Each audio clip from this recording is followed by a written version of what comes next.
It's time now for Countywide, a special presentation of Yavapai Broadcasting News.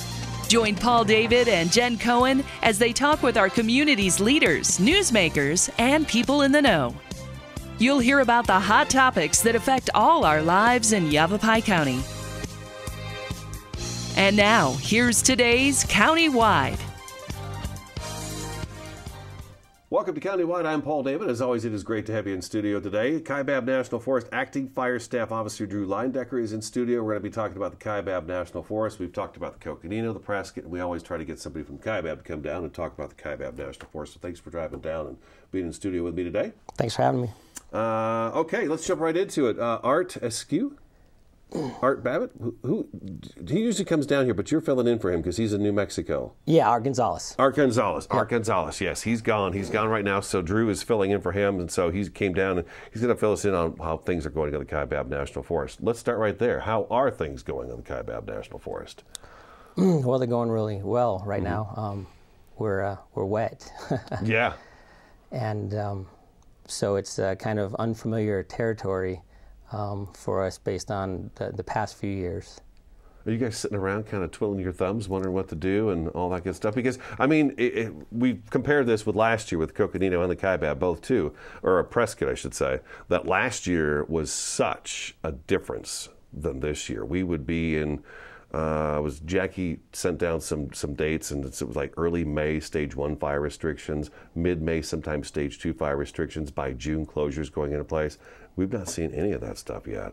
Yeah, we're basically 180 degrees different than we were this time last year. Last year we were about 2 months ahead of schedule. This year we're about 2 months behind. It's weird. Are you able to do the things that you normally would be doing, say, in the fall, this time of year? Well, we've been looking for opportunities to do some prescribed fire, but we've still been too wet to really accomplish anything. So yeah, it's different. So no prescribed fires as of yet, or have you been able to do? You've been able to do something. We've had some windows, right? Yeah, we've been doing a little bit of piles. We did try to do a little bit of broadcast. It's probably been 4 weeks ago now, up in Tucson. But again, we had to shut down, just weren't getting the effects we were wanting. So, So what do you have planned for the rest of the year? Well, we've got about 15,000 acres remaining planned for this fiscal year. We have a total of 30,000 acre goal, and we've done about half of that this last fall.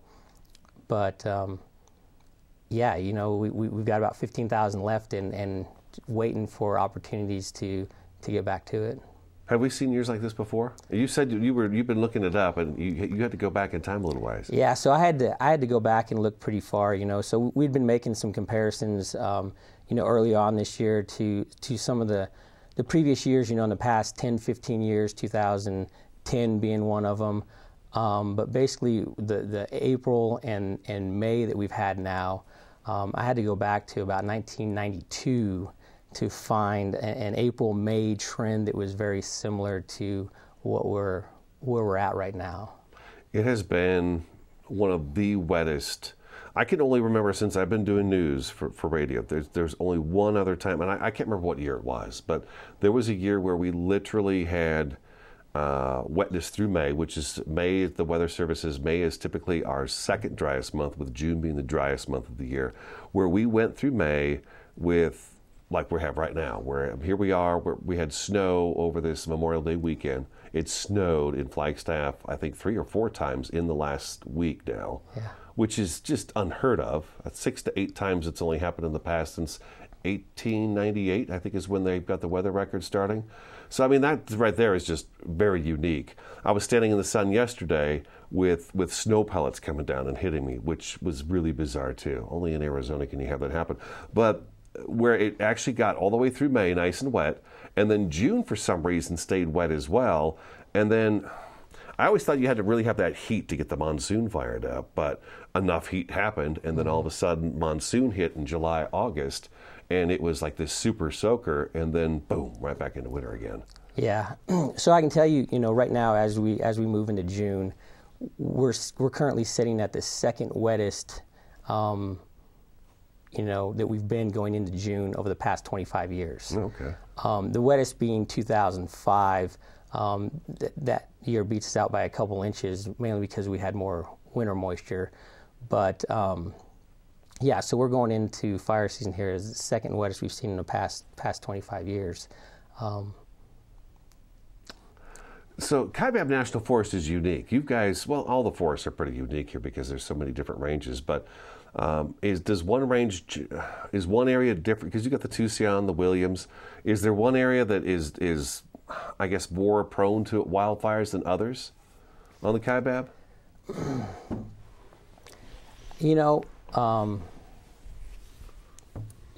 Maybe yes, no. Kind of depends.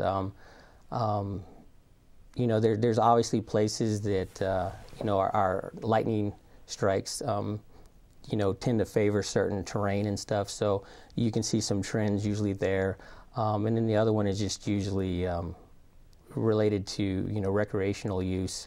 So you can pick out kind of the human starts based on where people are recreating. Okay, let me ask you this one.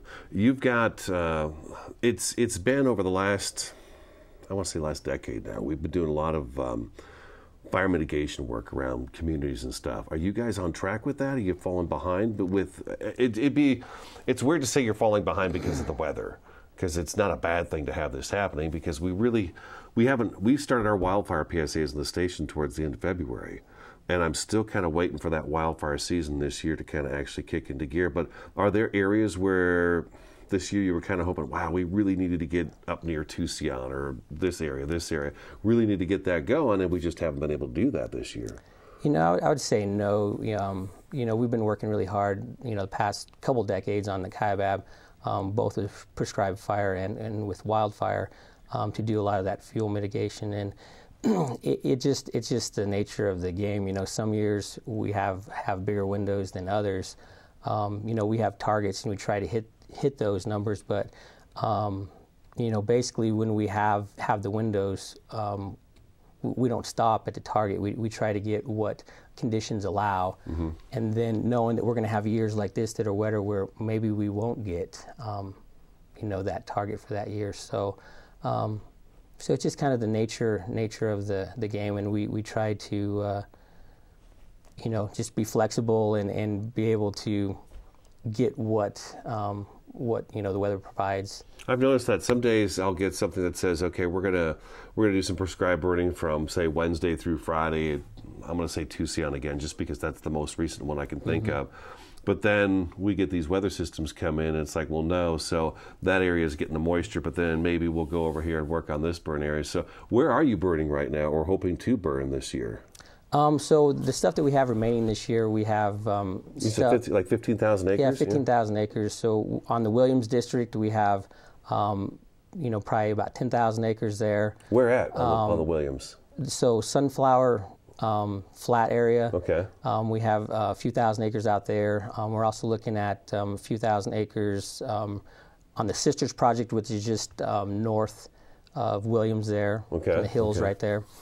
And in Tucson, we have several thousand acres scattered around the Tucson district as well.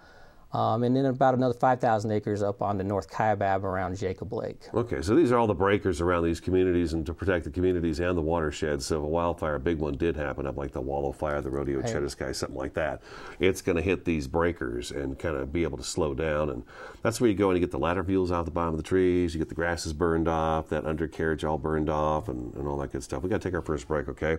Kaibab National Forest Acting Fire Staff Officer Drew Leiendecker in studio today. Just Google Kaibab National Forest. It'll take you right to the website. Tons of information on there. This is Countywide. We'll be back in just a couple minutes.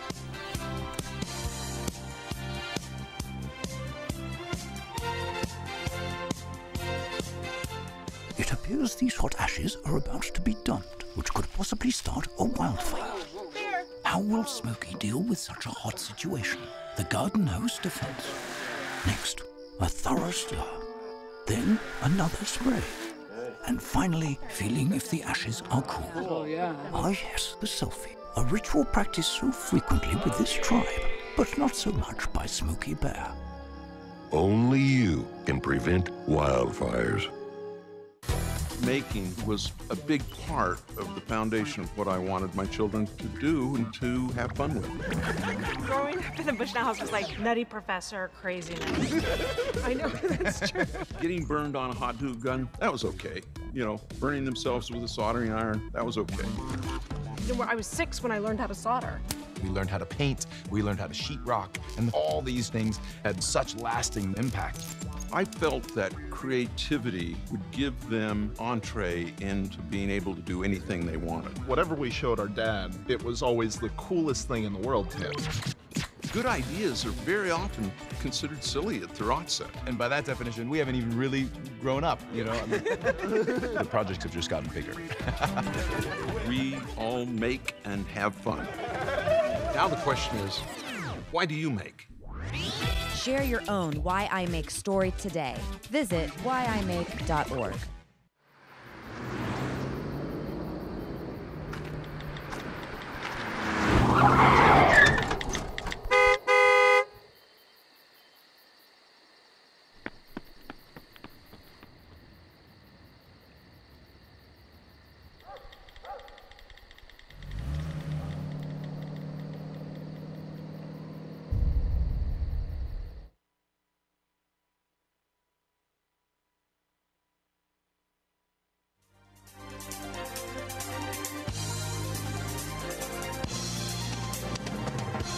Welcome back to Countywide. We're sitting down with Kaibab National Forest Fire Staff Officer Drew Leiendecker, and we were talking about just prescribed burning. And you mentioned prior to the show and just now during the break about 75%. And I was asking you, will we actually? We've always promoted this, that it's never are we going to have a wildfire season. It's just when will the wildfire season be? Now this year it seems a little unusual, and maybe we'll be able to skip it. I don't know. At least maybe the northern half of the state might be able to not see quite so devastating because they're having fires down south.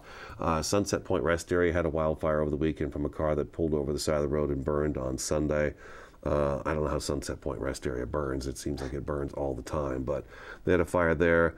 There was one, I want to say, down by Peoria or something along the road in the forest out there too. So they're happening.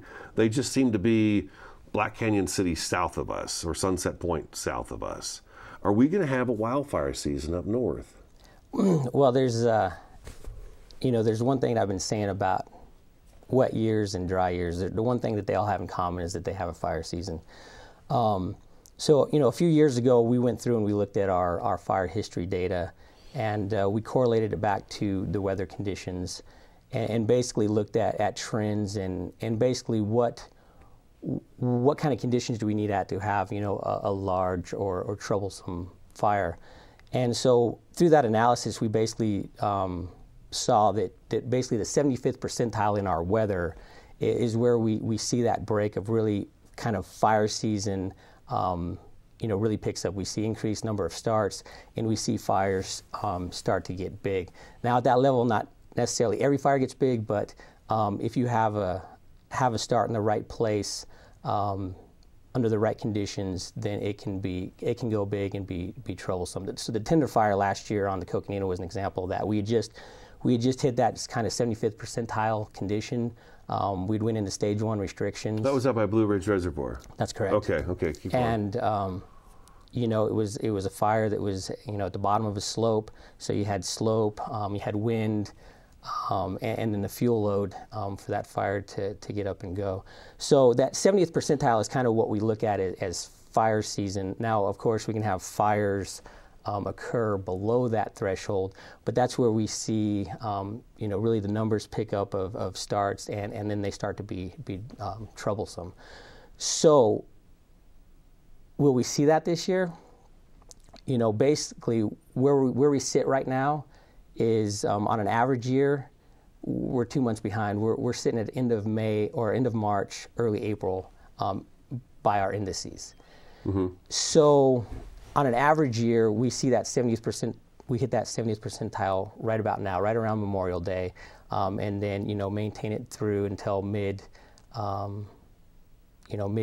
where we see the monsoon start. So for us to get to the 75th percentile, and start thinking about restrictions, we would need 4 to 5 weeks probably of drying. Now,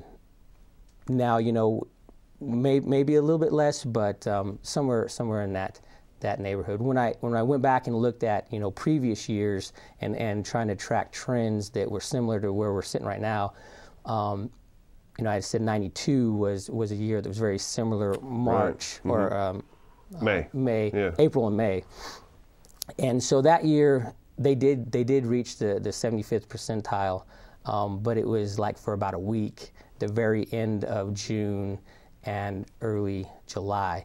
Looking at how those trends went through June, it looks like they didn't have much moisture that year. So it really is going to come down to what June ends up looking like for us, to whether or not we would get to that 75th percentile threshold. So we need drying fuels, wind, and then the fire to hit just the right location. That's the 75% then. That's the 75.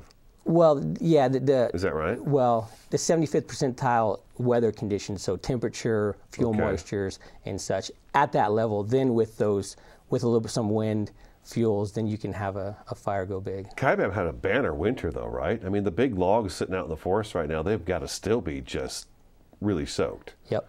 It's the grasses that is really the problem, right? Because even I noticed driving down Mountaineer Road, grasses from last year, I keep thinking it's just going to be this beautiful lush greenness all the way back, but it's not. The grasses from last year are a good 2-3 feet tall, and they're brown. And I know there's green grass in there. You just can't see it because it's it's being canopied by that brown.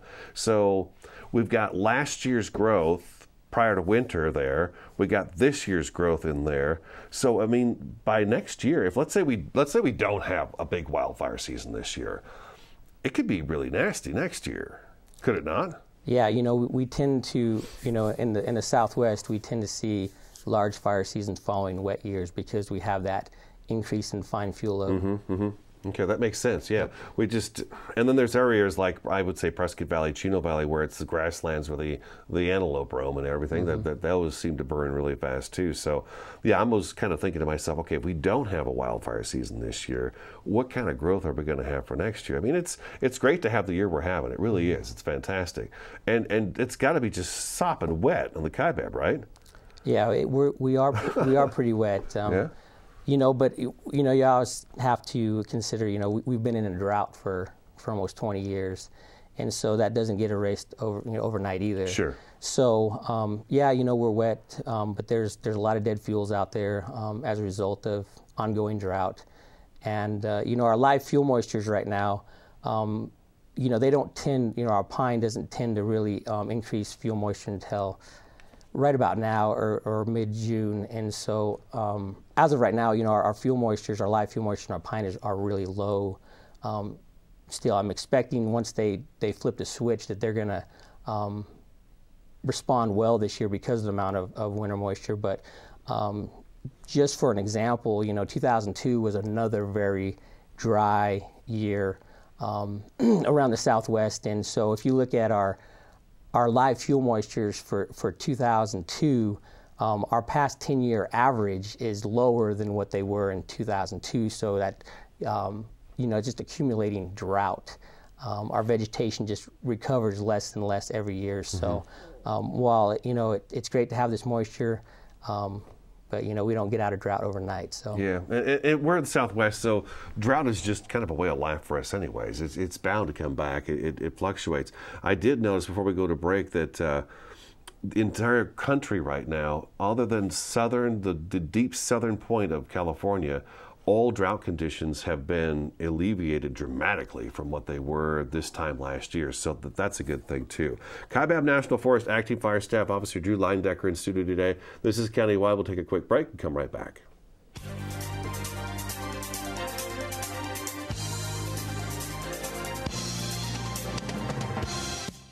This is Bruce Morrow, Transportation Manager for Cottonwood Area Transit. Remember, we cover the entire Verde Valley and Sedona. Cottonwood Area Transit has you covered wherever you want to ride in the Verde Valley, all day, every day. Take Cottonwood Area Transit through Clarkdale, Verde Village, and from 26 locations in Cottonwood. With Verde Links, it's a quick and easy trip to Sedona every day. Don't forget our connectors to Camp Verde. Visit cottonwoodaz.gov for Cottonwood Area Transit and take a seat. Let's go ride. How I define making? In the broadest possible terms, it is making something extant in the world that didn't exist. Everybody who's ever made anything is bringing something into fruition for a reason, and that act in and of itself makes us stewards of our culture. It's something that we're talking about. It's a response. Actually, it's telling a story. That's really what it is.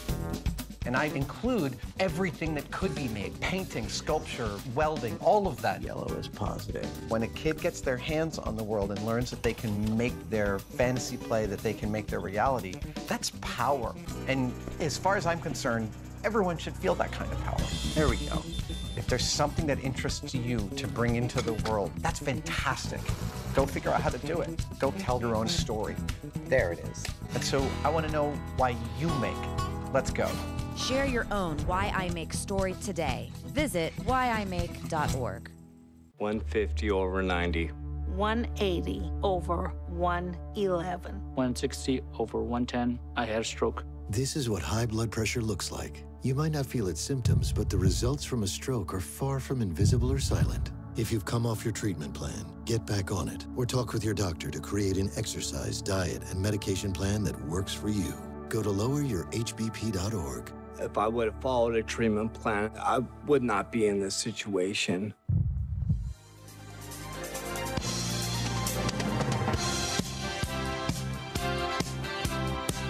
Welcome back to Countywide. We've got just a few minutes left of the program. Another reminder, despite the fact that it has been a wet season, and maybe we're not going to have as big or as dangerous of a wildfire season, we could still have a wildfire. We could still have a wildfire. Definitely. You know, it really only takes hours for the fine fuels to dry out. So, you know, we're in June. This is fire season. You know, a couple days of drying, we'll get the grasses, the fine fuels, and you can have a fire. You add a little bit of wind, and you can have a fire to get away from you pretty quickly. Mm-hmm. You know, what we tend to see in these wetter years is, you know, a little letdown of the public's guard with fire, and so we tend to see more human starts.